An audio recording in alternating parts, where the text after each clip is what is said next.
Penyanyi Ari Lasso cukup lega karena Batik Air telah mengganti tiket pesawatnya untuk pulang ke Indonesia pagi ini.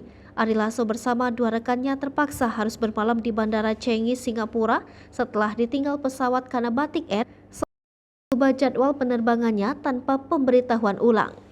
Ari Lasso sekali lagi mengucapkan terima kasih, namun ia tetap berniat untuk menemui pihak Batik Air di Jakarta untuk menyelesaikan masalah ini.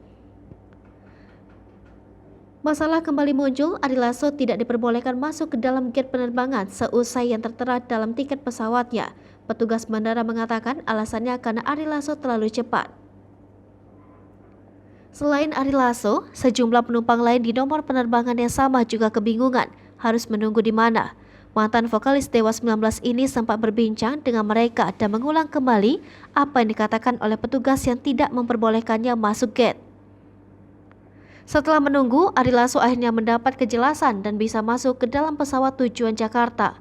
Luapan kegusaran dan kritikannya di media sosial ini mendapat banyak perhatian dari banyak pihak. Ari Lasso menegaskan kalau dirinya sama sekali tidak memanfaatkan kejadian ini untuk mengambil keuntungan atau mencari sensasi.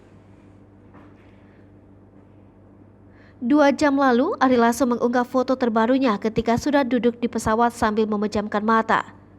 Ari Lasso mengaku sangat dirugikan dengan kejadian ini.